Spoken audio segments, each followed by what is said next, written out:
Hello and welcome to the Remaining Sane, Finding Peace in Our Chaos podcast, a podcast about both theology and police work. I'm your host, Will, and in today's episode, I talk with both Jonathan and Ralston, leaders of the Faith Co-op.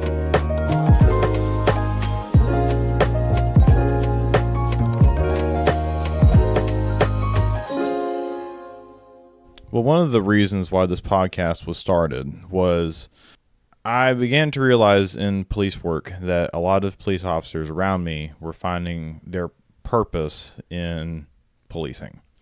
And as Danny Jones once said in our second episode, that police work does contribute to his purpose, to his eternal telos, but it is not his entire reason for which he exists.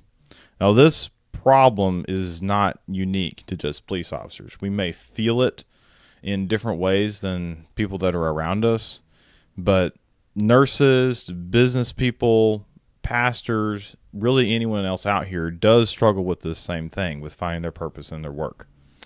Both Jonathan and Ralston have tried to help people out with this in the Chattanooga area. So would y'all mind just giving a brief introduction as to who you are and the work that y'all do? Yeah, thanks, Will, so much for inviting us to be on this podcast with you.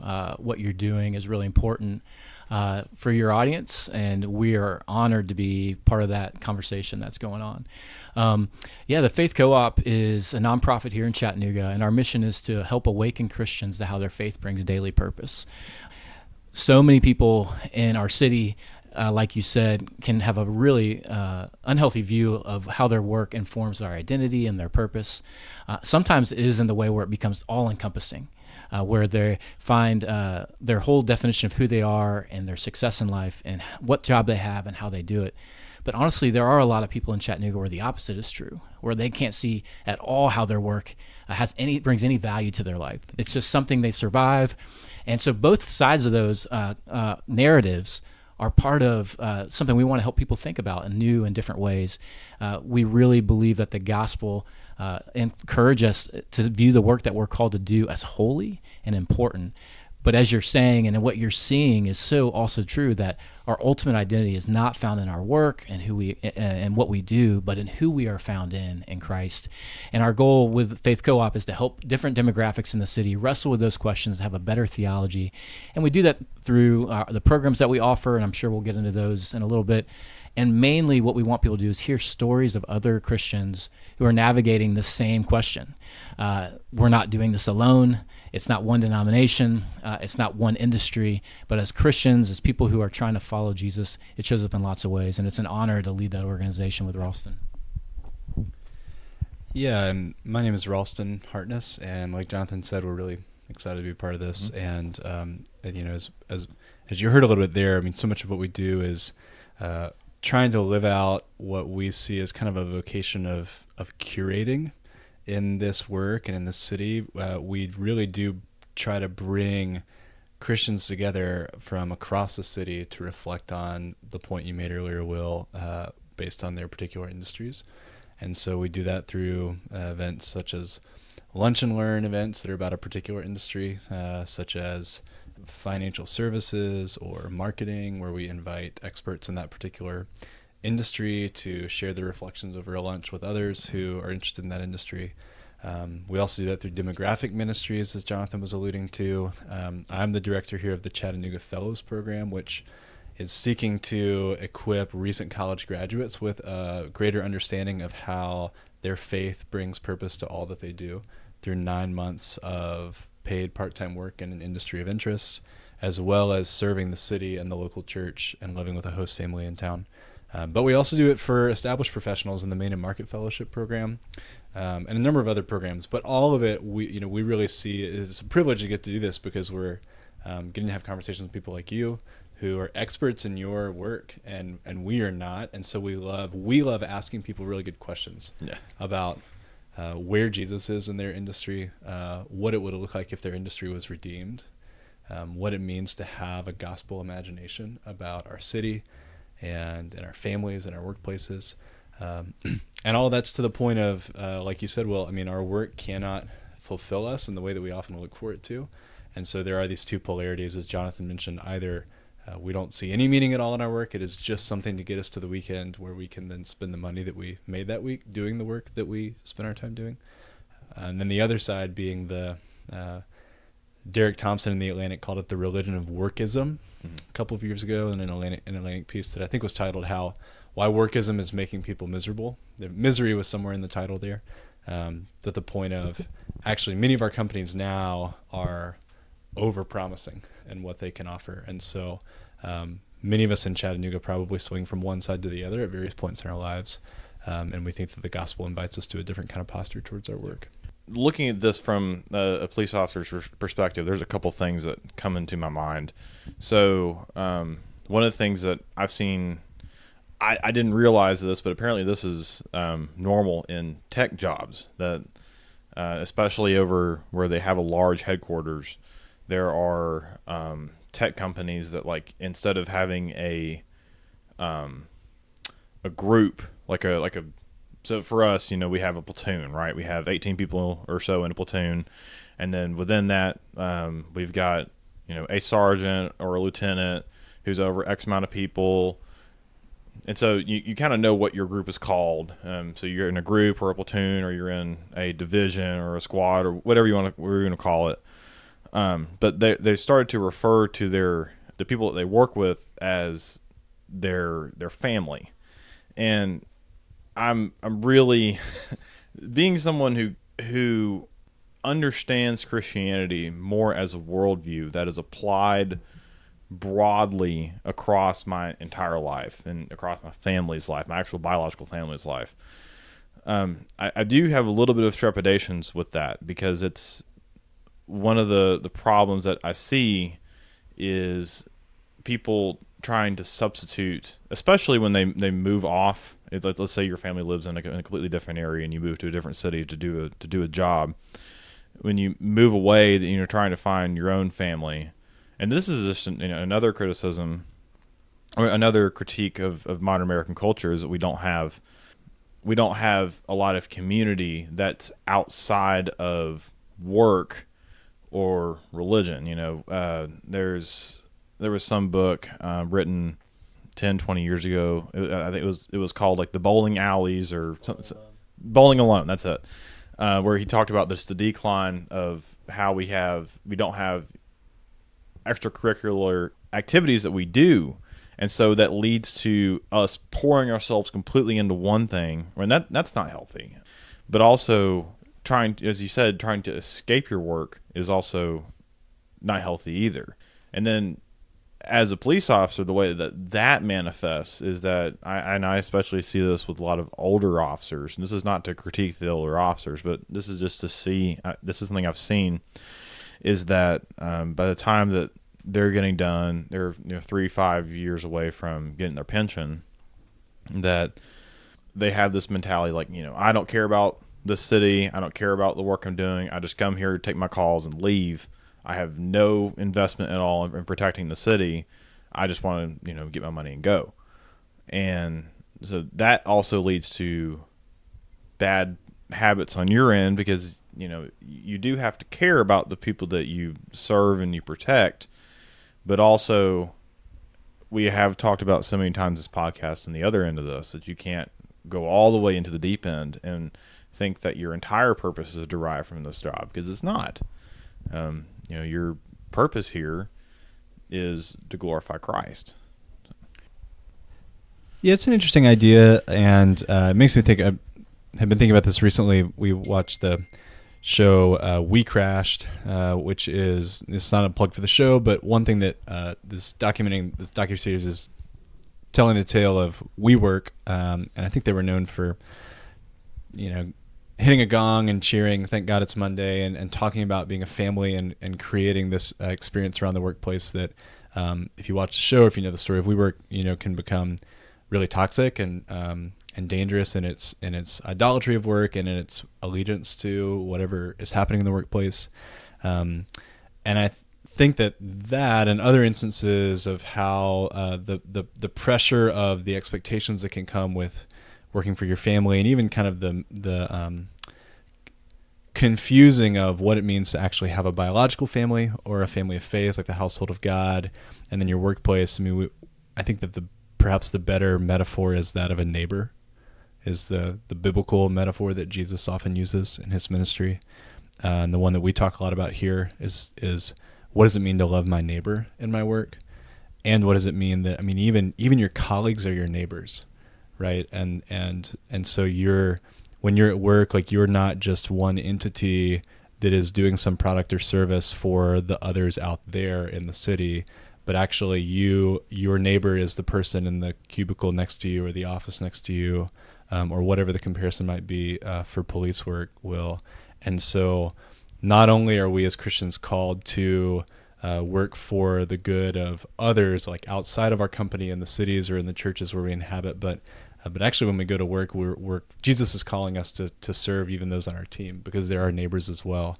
And so that though goes beyond just the team itself to the broader civic entity or the church, where it's not just about my family prospering, like protecting the family, protecting the team, but it's actually Jesus gives us language for those in our family and gives us language for those in our workplaces, but also calls us to seek the good of the city, the entire city, right? Our neighbors live out there in our communities too.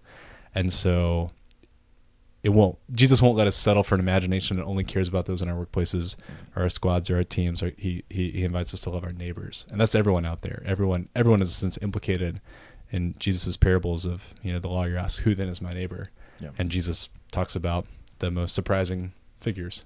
Yeah. And that is a call for us too. I think as a police officer, the struggles we may have are not necessarily with those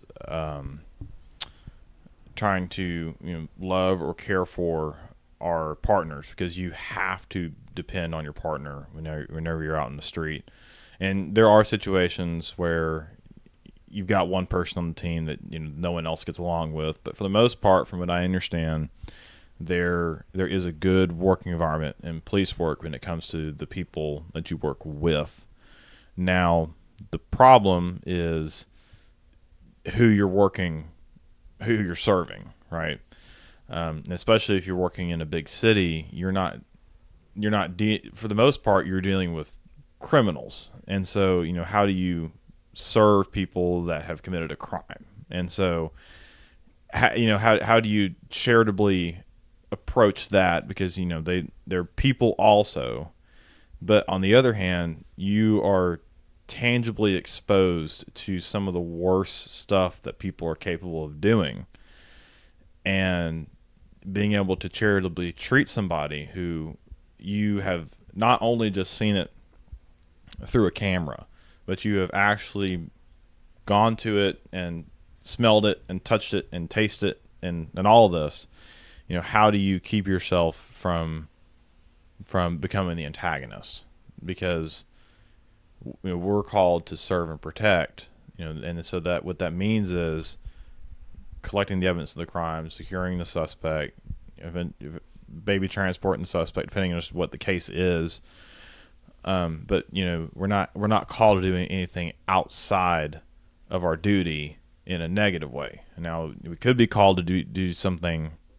There are plenty of stories of police officers and and it's not just cops that do this. There's many other professions where you go above and beyond where you're called for. But on the other hand, going the wrong way is, I can see that happen a lot as well. And so what that means is that's what your team is for, is to keep you from going to that bad spot. And I know that we've all on teams that I've been on, we've all kept each other, making sure that we're a good team is going to be able to call you out right then and there if you're doing something wrong. Because especially being out there on the street, working with real people in real time, you can violate somebody's rights in an instant. You can make a bad decision in an instant, and so you have to constantly be aware of that. And these things have long-term implications. It's not just that you can just take these events back. Man, well, you make those are some really great points. And myself not having been a police officer, my brother-in-law is a police officer, and we talk about this sometimes. This stuff is so complex, and the idea of loving neighbor in this kind of setting is not unique that anyone has to think about it. But for a police officer, this is a really big deal, especially a police officer of faith. Just a couple of thoughts that that I hope can be an encouragement. In a place when we start viewing others as someone to love as our neighbor, not as a family member where you can't be fired from your family, you can't, you never are separate from your family, but when you love a neighbor, sometimes you're close and sometimes you're far. One of your neighbors is your partner. It is the person that you're doing life with. And you probably have the best opportunity to know them as a whole person, not just as a police officer. You know who their family is, and you know maybe if they've had a rough week going ahead of time. But one of the theological concepts that we talk a lot about, no matter what job it is the idea that in Genesis 1, when God made man and woman, he made them in his image. That before even their salvation and people being saved, that there's innate dignity in being a human being. But also with being a human being is a lot of complexity, especially in a fallen world. And it's easy when we are on teams, not just in a police officer setting, but in other settings, to really delineate the us and the them. We are the us and they are the them. And studies have shown over and over again that when we use that language of us and them, we think a lot more highly about the us, and it is easy to think more harshly about the them. But one of the things I think I've been thinking a lot about is, what does it mean in light of anything, whether you're a doctor going in to see a patient that's coming in with an illness, or you're going to, as a police officer, going to a scene that you don't even know what you're walking up on, that those that you're going to serve and protect, in your case, are also coming as a full-bodied person with trauma and brokenness. And that doesn't mean you can't sometimes have to hold very hard lines and be very direct, but having a mindset of the dignity in that person can play into that. But that is a really complex thing that I hope that when we make teams that it can push us towards that. Oftentimes teams push us to go inward, but what's it mean to push the values that are in our inward team to those that we're going to serve?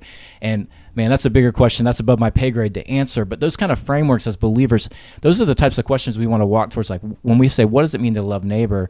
We have to first start, what does it mean to see the dignity in that person that I'm serving, regardless of the situation, that no matter who they are, just as I carry lots of sin and brokenness, that I have innate dignity because I'm an image bearer of the Father, and that he sees me. And what's it mean for us in the roles that we play with other people to see them and try to see them as best as we can holistically. And that's really hard to do in a moment when you don't even know what you're walking into. And again, that's where I say, man, I am so thankful for police officers like you, Will, and others who are trying to walk with wisdom in really hard situations. And thankfully, the Lord walks before us, right? I just think, what are the things as police officers, as a doctor, as an engineer, when you walk into a situation of problem, how do we acknowledge that the Father goes before us, that we do not walk alone, but that he is already there? And how do we start, even in those moments, to be postured in a way to try to bring peace and kingdom moments in really tough situations? And that there's just no easy answer on that. But I think the things you bring up and saying all that make me think about, okay, what are the foundations we hold on to that actually we've done the work ahead of time before we walk into those hard situations that prepare us for something like that's coming up? Well, I think that first and foremost, as a general answer to that, is walking with a lot more humility. And that goes for anybody in any profession. One of the things that, and I'm probably not the best at doing this, but one of the things that I like to keep in the back of my head is whenever I'm and this is not in a bad way, but it's, what if I'm wrong is where I try to keep my headspace in that, because I have an issue sometimes with believing, I know the best thing about what's going to happen right here and now. This is what I get paid for. But I always try to keep that in the back of my head so that, okay, maybe I'm approaching a situation in a way that I probably shouldn't be, and I need to change what I'm doing. And I think that keeps us honest with how good of a job we're doing. And I think that this is something, having family that work in much more specialized, higher educative jobs, that this is something that, as your education moves up, you need to keep this even more in perspective. That, I've got family who are professors, I've got family who are doctors, and, I love my family, but sometimes I think that, and this goes for anyone, that it's really good to just step back and say, I am not near as smart as I think I am. I need to reassess what I'm doing here. And there is balance here because, being a doctor doing surgery, you're making, hopefully you're not making a bunch of split-second decisions, but you may be making some, especially if you're doing open heart surgery, you're doing something pretty wild. Or if you're a teacher and you're having to deal with how to discipline a kid in the moment right then and there. Or if you're a police officer and you show up and bullets start coming out that house, you need to be able to take action and not second guess yourself. But when you have a second, I always try to assume that whenever I'm at a call or a situation that I may know legally what should happen here, but all the time we are just inundated with changing circumstances and changing situations, so we just have to realize, maybe I don't know all the facts, and then that the situation's different than how it actually is. So. Yeah, what you're describing, Will, is and again, I've not been a police officer, so I think in terms of human nature and what it means to live in our world, and so broadening out for me, I'm just thinking in somewhat that is a heightened, the intensity of what you're describing is a heightened version of what we all experience, which is that life is wildly unpredictable. And when we are in a moment of decision, in some senses, and some philosophers might point that, the decision in fact has already been made, because we aren't just thinking beings. We're not just rational beings that in a moment of choice we're able to weigh the pros and cons and count the cost and then make the right rational decision. We've actually already been formed. Something has already formed us. And so in that moment, we might have the best of thoughts, but still choose something that we know is not nourishing or productive or loving. And even in the moment, we might know that it's not right, but something has led us to another decision. And I would just say that to say, what you've just pointed out, Will, is it's an encouraging picture of community formation, what you're describing about the community of a squadron and the power of communal formation, which in many senses what we would pray and hope that each local church is doing, is that as a community, the church as a body of people that are day in and day out trying to walk and live with Jesus in such a way that each individual is being formed more and more into the likeness of Christ, so that at any given moment, Jesus is moving and living through them, not just because of how good they are. In fact, like human evil and human sin runs right down the middle of every one of us. And so it's not just our goodness that is executing the right decisions in a given moment, but it's the work of the Holy Spirit, which happens through the believer, through the presence and the faithfulness of the saints around them and the formation. And that might be the liturgy at church week in and week out. It might be, I think that, there's a beauty to the, whatever the habits and practices might be for you and your colleagues, Will, that continue to keep you guys formed in responsibility to serve and protect, and the things that you remind each other of week in and week out in your vernacular. And that exists in every workplace. So even the surgeon who's, leading the charge with cutting edge technologies, who might appear to be alone in the operating room, probably would say that she or he is not alone, that in fact there's a community, whether that's at their hospital or those others in the OR, and that's in any industry. And so I would just commend anyone listening to this, if you're doing police work, to lean into that community. If you're not sure if it exists in your city, reach out to Will as someone who could just exhort you or point out to you people in places where it does exist. But even if you're in other industries, it really is that the Christian life is not one of always just thinking of the right things or trying to wish or will yourself to do the right things. We have to have a community around us that can hold us up and actually can hold us up before those moments of decision come. And that's where I have great sympathy for the desire for work to be like a family, because we are so desirous of connection, and we're made to image God, and God is a Trinitarian God of community. And so we're just so desirous to be in community with others.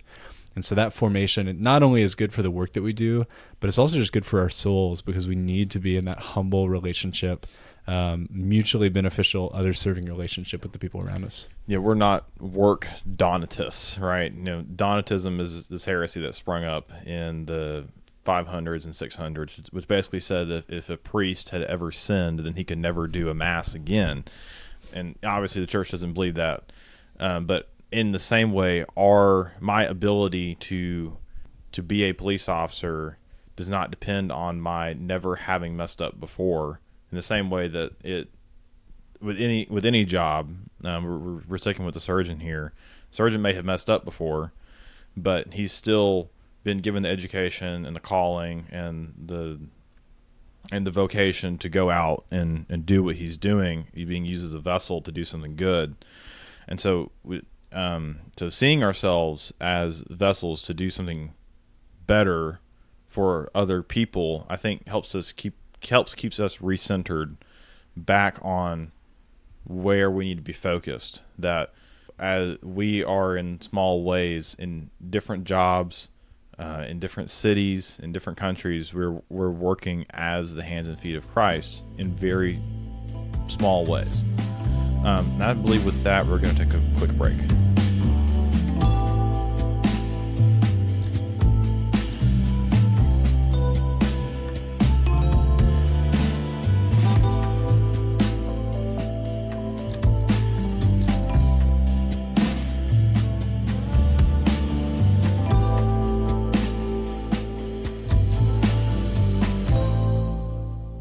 Alrighty, and we're back.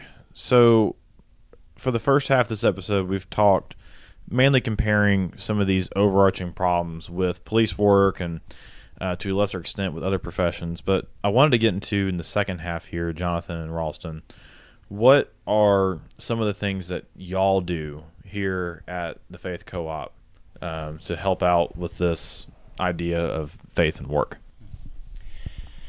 Yeah, well, I think one of the things we talked a lot about even in the first half is the role of community in being formed and shaped, and then even having a sense of what it means to honor the Lord and to walk faithfully into the vocations we're called to do.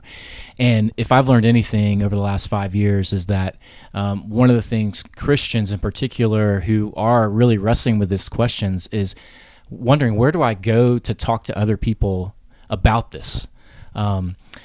Too oftentimes, the pastors of our churches have never had a 9-to-5 job. They're going to ask me about my personal walk with the Lord and my quiet time, maybe my marriage. But if they've never worked in the industry that I'm a part of, they might not even know how to begin to enter that conversation with me. And what we're finding is people are starving as believers to talk about what faithfulness in our 9-to-5s, Monday to Friday, look like. And so over the course of the last few years, we've started to create opportunities for different demographics in the city to have a place to wrestle with these questions.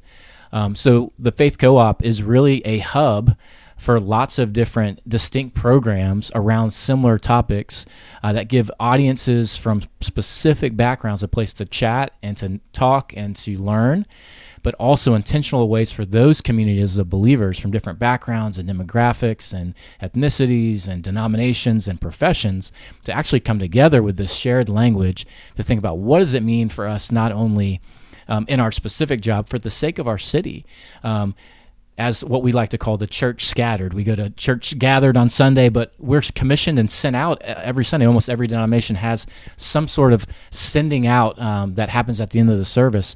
And what does it mean to be the church scattered throughout the week? And we want to provide a place for believers from different denominations to begin to have a vision for what it means that the work they do can serve others. And so we offer 2 distinct fellowships. Ralston mentioned those, the Main and Market Fellows for established professionals, the Chattanooga Fellows for recent college graduates who are just beginning this journey.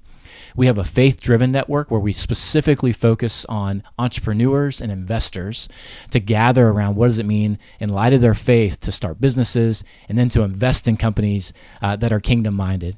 We have our Lunch and Learn series every other month that is our broad net to invite folks into these conversations. And we also have a class we call Faith and Work 101, where churches will have us come in and lead a Sunday school or a Wednesday night gathering.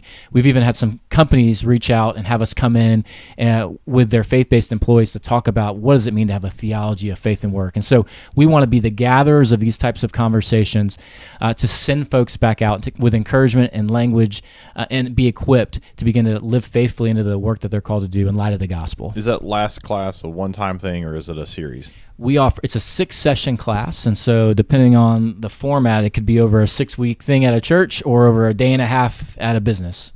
Okay, thank you. Ralston, and from what I understand, you lead the Chattanooga Fellows. Would you mind speaking a little bit more about the work you do with them?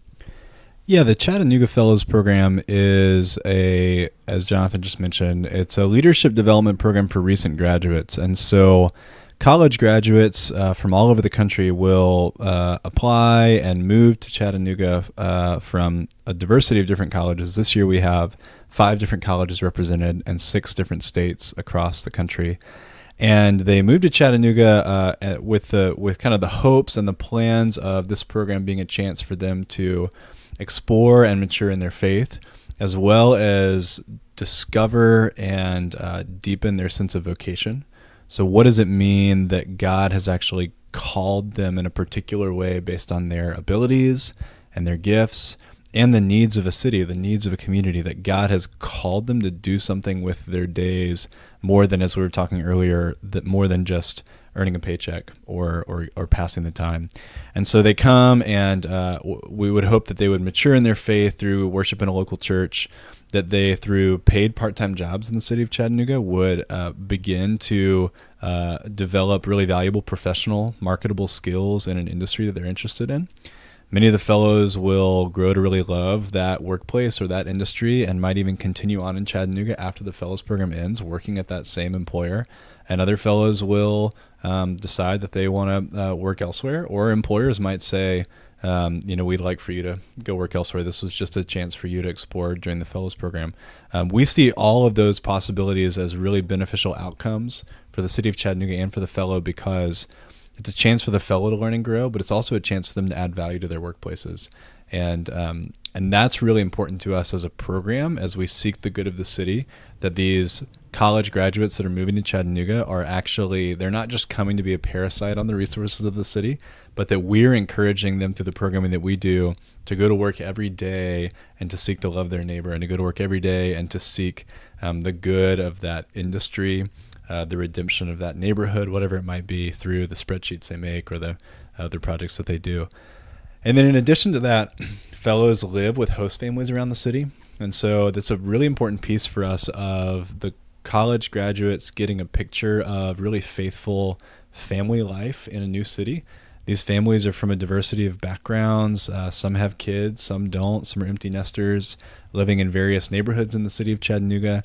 But it's such a beautiful picture of the body of Christ, as Jonathan said, the body of Christ scattered through the week, where in every corner of the city, those who are seeking to love and serve Jesus and serve in his name are just quietly and faithfully living out family life. And so the fellows get a chance to enter into that. And we have incredible families that have hosted fellows and given so many of their resources to fellows, so much emotional energy and grace and compassion and generosity to fellows through the years. And then really all of this is surrounded and connected by the community that fellows experience. One of the biggest challenges of transitioning from college life to the full-time working world is the loss of campus community.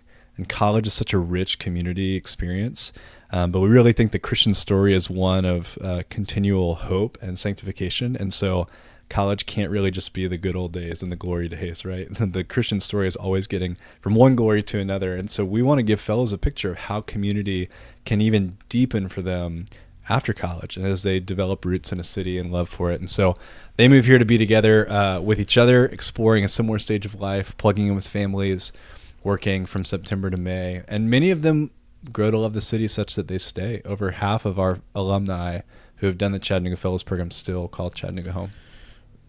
You're hitting at a point in that I've had a couple different guests talk about previously, and that's learning from the ones that have come before us. That is so important for the Christian tradition. Whether you're a Pentecostal all the way to a Catholic, it's important to read the Bible. And I'd even argue it's important for us to read from other Christians that have come since then. Starting now just to read some Thomas Aquinas has really helped me out with understanding some theology and then understanding how to look at the rest of the world. And so, but it is so crucial that we have to realize that we are not entities unto ourselves, but rather we participate in this larger community together. And part of that is we learn from those that have come before us, and the other half of that is instructing those that come after us. And in police work, the way that is brought out is we have a police academy. That's the foundational structure. Really, that's not even building a house. It's clearing out woods. So that's teaching you how to think, how to approach situations. It's a worldview change. It's how do you look at the rest of the world first, because you have to have that down before you start building on that house. At least for us, the second half of the police academy is more building, learning about how the department works, what are basic laws, what are the different units inside of our police department. And then building upon that, how do you approach a crime scene? How do you collect evidence? How do you interact with people, with your superiors? How do you interact with the public around you? And then you get passed off into field training. And so once you've graduated police academy and you have 16 weeks if you pass everything, you can get extended of on-the-job training. That's more formation. It's more training and doing the same thing over and over, because in a sterile environment like the academy, it may be safe learning how to approach a really hot situation, but then actually going out and doing it for the first time is really rough. One of the very first really hot calls, that a hot call is something that's coming in. It's coming in as a priority call. Basically, you have to get to it or something bad's going to happen. One of my very, very first hot calls was a guy who basically had shot. It was 3 a.m. outside a bar. He had fired a round into the air, and then he tried to shoot the security guard that was outside the bar, but his gun wouldn't work. And so we were getting on scene as that was happening, and I was deer in headlights for the first 5 minutes, because I didn't know. I wasn't listening to my radio. I didn't know what was going on. My FTO had to basically grab me from my head and point me at, okay, this is where we're going at. But in a certain way, we also have to be formed as Christians in order to approach our work environments without just being stuck deer in headlights. Because I think a lot of times, especially if you're going to doing a real job for the first time, you can kind of not know where the limits are of whether it be reasonable working expectations all the way to how to get the job on time, how to do your assignments, and what are the expectations that you have in front of you, and these are the repercussions of you not doing, and you're playing with the training wheels off. And so, but I do think that we do need, in the same way, being a Christian, you do eventually grow up to be an adult, hopefully, and you do eventually have to learn how to form others, how to grow yourself, and not just be dependent upon your parents, if that's the kind of house that you grew up. Yeah, and I love what you're saying, Will, and we would hope, Jonathan and I would hope that we model to the fellows a kind of humility that looks to mentors, even as those who are older than them, even as those who've been working longer than them, that in fact the Christian journey is not one of outgrowing mentorship, right? In fact, we can never get too old to sit with and at the feet of and do life with those who are more advanced than us in any particular way. And so much of what the Fellows program is built on that experience of learning from older generations, learning from more experienced professionals, learning from spiritual mothers and fathers. Some of those are Chattanooga Fellows alumni who have moved to the city 10 years ago and are still here and get together with the fellows in professional settings and personal settings. Other times it's, other established professionals or even main and market fellows around the city who are invited into opportunities to share their reflections on faith and work with the fellows. And not only is that remarkable for the fellows, but it also is remarkable for the mentors, right? Having a chance to articulate why Jesus cares about their workplace or what it has been like to be fully committed to loving their spouse and their kids, even when the demands of work might lead them in other ways. And like giving, it's a ministry not just to the mentees, but it's also a ministry to the mentor to have that opportunity to share that Jesus meets us in the sharing as he also does in the listening. Because you have to know your stuff, right? You're going to be formed as you teach. And this is something I've learned even doing a podcast, is that I've got to at least have a basic understanding of the theology that I've got, and then I've got to have a basic understanding of police work in order to like really combine these things and talk about them, because that's inherently one of the things that teaching does, is that you not only do you have to present this material, but then you have to take questions about it from other people. So. Yeah, it's one of the things that I talk about a lot with folks around town, and it doesn't matter if they're a 22-year-old in our Chattanooga Fellows program or an established professional who's starting a new job for the first time, is this idea of imposter syndrome. We think when you're, especially our Chattanooga Fellows, they think at some point you grow out of that and you just know what you're supposed to do. And the reality is part of wisdom is realizing that what you don't know, and realizing that actually that doesn't define you. It doesn't say that your identity is lower because you don't know everything, but it allows you to say, hey, my identity is rooted in something else. And so the fact that I don't know something or it's new, it actually can floor me to move forward. That part of growth is realizing our need. When you're 22, it's easy to think that as I've gotten older, I filled my brain with enough knowledge that now I'm self-sufficient. But now that I'm almost 40, I'm very aware that actually getting older means I realize how unself-sufficient I am, how much I need others, whether that's my wife to come alongside of me, whether that's funders to fund the work that I'm doing, that everything that happens in life, that we're tied together in that. And that's why the faith piece of this is so big, is that as we mature, we actually realize we can't do it all ourselves. And as believers, we actually have a story to live into that. As you were talking about tearing down all the trees in the first part of training, I think about that with the gospel, how when we start diving into the gospel story, it gives us a landscape to live into. And when I think about our two fellowships programs, just as we're thinking about what we're trying to do here in Chattanooga, the Chattanooga Fellows program will end this year with something where every fellow will present what we call a plan of intentionality. In light of this new worldview, this deeper view of the gospel, the things that they're learning, what do they want to do moving forward, with some scaffolding.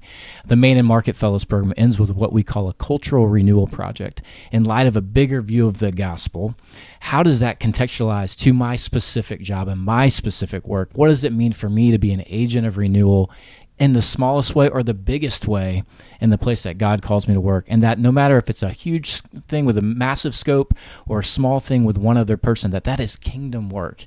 But I have to have a landscape to even put those frameworks on, and that's what the gospel provides for us as believers. Is yes, I'm maturing and I know that I don't know everything, but then I have this beautiful story that comes from God that He's the center of, that I can then find my place in His story. It's not my story that I'm figuring out, and that's just such a gift. As we're getting to the top of the hour here, Ralston and Jonathan, would you mind giving our audience just a little bit of a piece of advice that you'd like to leave them with before we leave here? Yeah, well, thanks so much again for having us on. Thank you for what you're doing and for your desire to support other officers and other Christians in the work they're called to do. Officers who are listening, thank you for your service.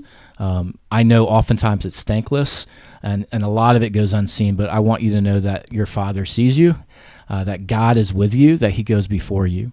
And my advice to you falls right along those lines. As we were talking about viewing work as family or something else, the beautiful thing is that our work doesn't have to be the ultimate family, because we find our ultimate family in who we are as heirs of the kingdom, as co-heirs with Christ, that because of the work of Jesus, you've been adopted into the best family ever. And whether you're a police officer for the next 5 years or the next 25 years, whether you do it perfectly or things go wrong, your identity is already set. You are loved by the Father. And because of that love, you're not earning it by doing good work, but you can do good work because you already have all the love that you're going to receive. That's the type of God we have, and I want to encourage you in that work as you move forward. Thank you again for your service. Well, thank you for coming on, Jonathan. I can't overstate the gratitude that Jonathan just shared and that I have. And so again, just those of you in police work listening to this, thank you so much for your service. And all listeners, whether you're in civil service or any other vocation, I'm just grateful to you for the time that you spent listening to this, the way that you're plugging in with this podcast, the way that you're plugging into the life of a local church. And really, I would just leave not necessarily with advice, but a really humble plea to you as you continue, faithful women and men who are listening to this podcast, as you continue to experience the groaning of your workplaces or the places of loneliness, whether you're in police work or anything else, the places of despair, the places of longing. Would you just continue to pray? As Jonathan just said, your Father sees you, hears you. The story of the Scripture is one of God listening to the cries of his people. And if anything, I'm encouraged by the work, Will, that you're doing with this podcast. It seems like this is a ministry to the prayers of some people that you know and some people that you don't know. And so I'm encouraged thinking about what this is doing in a place of groaning and crying and praying for those in police work. And I'm confident that just as God has uniquely equipped you and gifted and called you to do this work, that he's doing the same thing around the city of Chattanooga or wherever you might be listening from. So I would just ask you in Jesus' name to continue to lift your hearts up to the Father who hears and sees and honors the hopes and dreams of his beloved people. So I would hope that would be a blessed season and journey of prayer, and that we would then be more attentive to how God shows up. Well, Ralston and Jonathan, thank you so much for coming on. Remember, if you have any questions for the podcast, there's a Google form attached to the description. There's also a Google form if you want to be a guest. Feel free to find us on Twitter at RemainingSanePC, and have a blessed rest of your day.